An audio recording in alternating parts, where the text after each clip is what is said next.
The world as it is versus the world as it should be.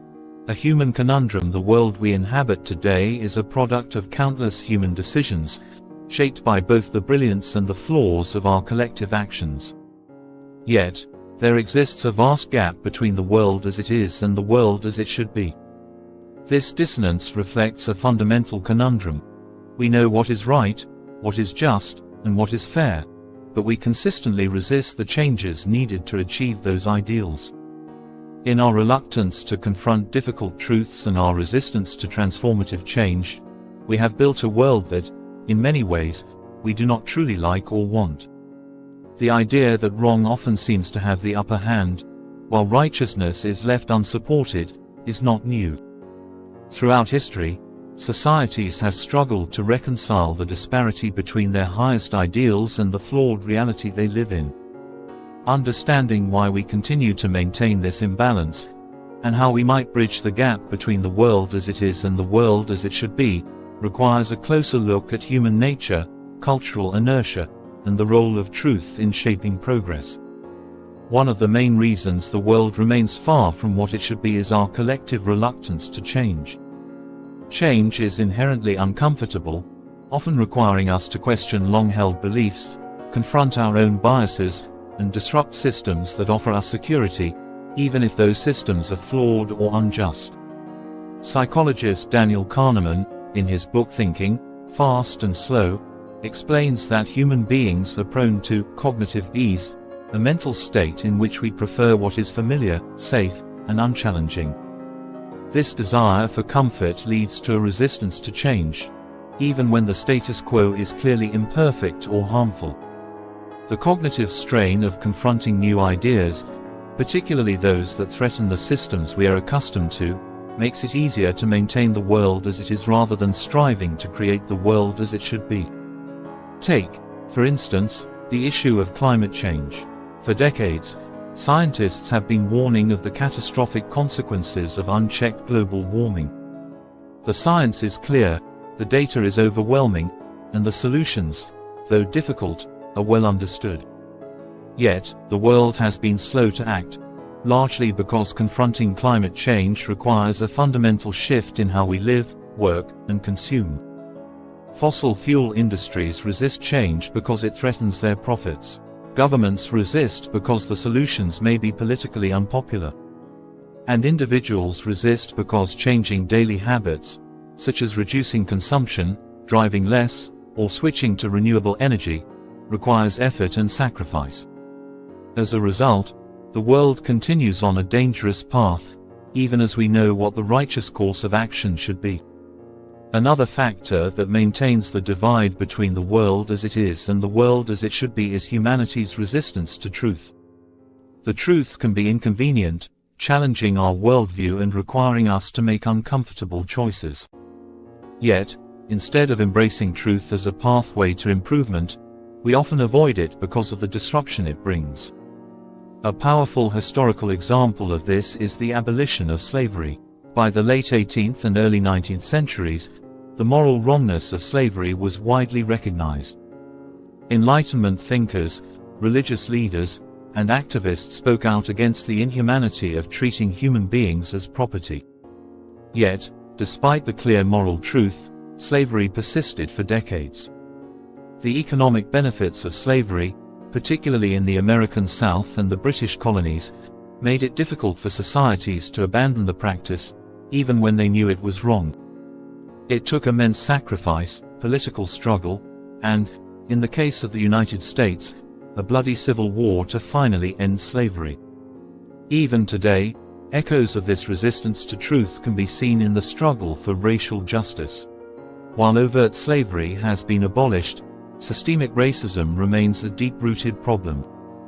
From police brutality to economic inequality, the world is far from achieving racial justice, even though the moral imperative to do so is clear. The truth is known, but the resistance to confronting it remains strong, perpetuating a world that falls far short of what it should be.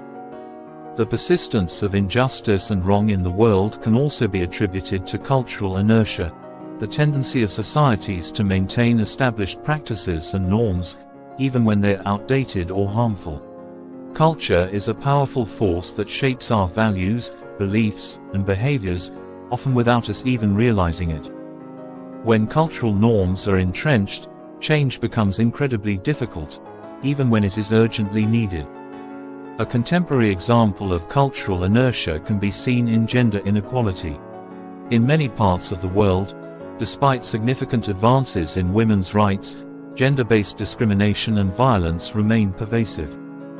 Societal expectations around gender roles, the undervaluing of women's labor, both paid and unpaid, and cultural norms around masculinity and femininity all contribute to maintaining systems that disadvantage women. We know that gender equality is not only morally right, but also beneficial for economic growth, societal well-being, and peace. However, deeply ingrained cultural attitudes often hinder progress toward achieving it. The philosopher John Stuart Mill, in his work on liberty, argued that progress depends on challenging societal norms and expanding individual freedoms. Mill warned that the tyranny of the majority can suppress truth and innovation if societies remain overly attached to the status quo. His insight remains relevant today. Without a willingness to question cultural assumptions and break free from inertia, the world as it is will continue to fall short of the world as it should be. If we know what is wrong, and we understand what is right, why is it so difficult to give righteousness a helping hand? Part of the answer lies in the fact that doing what is right often requires collective action. One individual or group may see the path forward clearly, but without widespread support and mobilization, meaningful change is hard to achieve. This was evident in the civil rights movement in the United States. Leaders like Martin Luther King Jr., Rosa Parks, and Malcolm X called on the nation to live up to its highest ideals of equality and justice. Their message was clear. Racial segregation, discrimination, and injustice were morally wrong and contradicted the principles of freedom and equality on which the country was founded. Yet, their success depended not just on the moral righteousness of their cause, but on the ability to rally millions of people to demand change. As King famously said, "The arc of the moral universe is long, but it bends toward justice." However, that arc only bends when people actively work to bend it. To close the gap between the world as it is and the world as it should be, we must collectively decide to give righteousness a helping hand.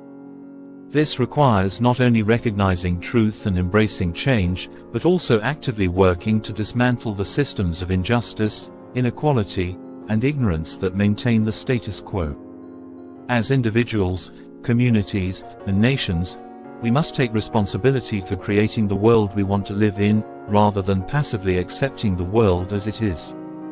The conundrum between the world as it is and the world as it should be is a human creation, driven by our reluctance to change, our resistance to truth, and our adherence to flawed systems.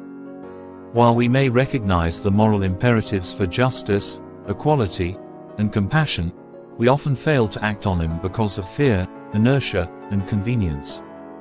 However, the power to bridge this gap lies within us.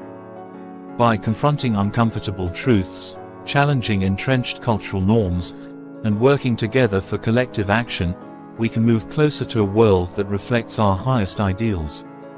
The world as it should be is not an unattainable dream, but a goal that can be achieved if we are willing to give righteousness the helping hand it deserves.